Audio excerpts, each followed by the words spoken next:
Assalamualaikum dan salam sejahtera. Apa khabar semua rakyat negeri Selangor? Saya pasti kita masih lagi meneruskan kehidupan walaupun di dalam perintah kawalan pergerakan akibat peribadkan COVID-19 gelombang ketiga yang telah melanda dengan sangat tinggi di negeri Selangor khususnya dan juga Malaysia secara amnya. Saya ingin memberikan sedikit kemaskini berkenaan dengan perkembangan COVID-19 di negeri kita. Gelombang ketiga telah bermula semenjak daripada Oktober tahun lalu dan beberapa minggu yang lepas kita telah mencatatkan kes yang tertinggi di Malaysia dengan lebih 3,000 kes satu hari yang turut telah menggegarkan serta menimbulkan suasana tambah gelisah di kalangan masyarakat dan rakyat dalam negeri kita.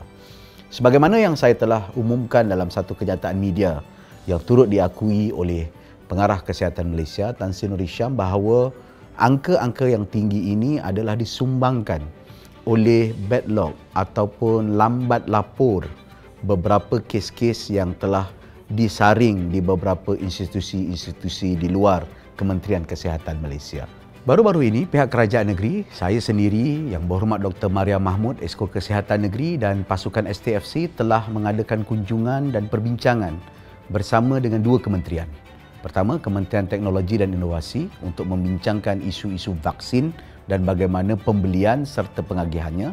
Diikuti dengan pertemuan dengan Yang Berhormat Datuk Seri Dr. Adham Baba, Menteri Kesihatan. Beberapa keputusan-keputusan penting telah dicapai dalam pertemuan tersebut.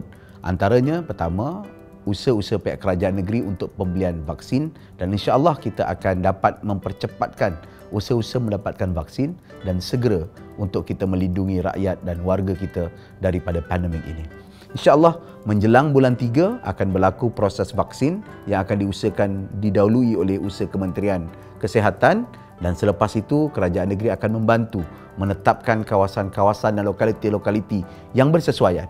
Untuk warga negeri Selangor, jangan bimbang, jangan takut. Anda perlu mendaftar sama ada dengan Selangkah atau melalui MySejahtera. Kedua, kita juga telah menetapkan bahawa usaha-usaha untuk memperkukuhkan COVID Assessment Center yang ada di negeri Selangor supaya lebih interaktif dan dapat berkomunikasi dengan lebih kerap bersama-sama dengan pesakit-pesakit serta mereka-mereka yang disyaki menghidapi COVID-19.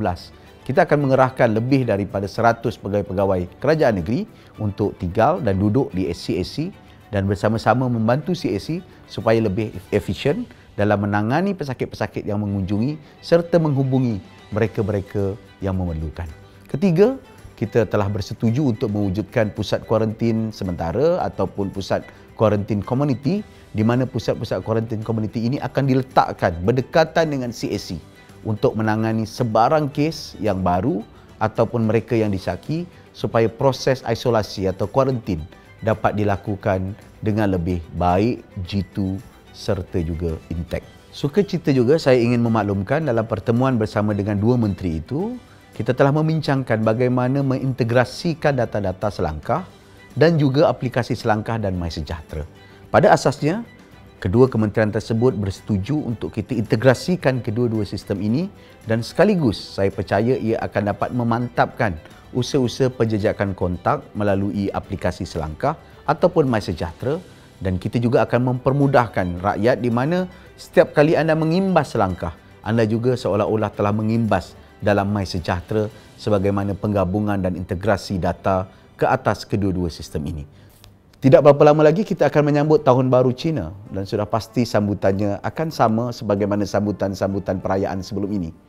Namun begitu, kerajaan negeri akan melaksanakan program sambutan Tahun Baru Cina di dalam talian ataupun di platform digital. Secara langsung akan dipamerkan persembahan-persembahan sempena dengan Tahun Baru Cina termasuk di platform Facebook saya, ami.mb Selangor dan kita akan dapat menikmati sambutan Tahun Baru Cina dengan persembahan kebudayaan yang berkualiti di samping kita raikan bersama dengan keluarga yang terdekat.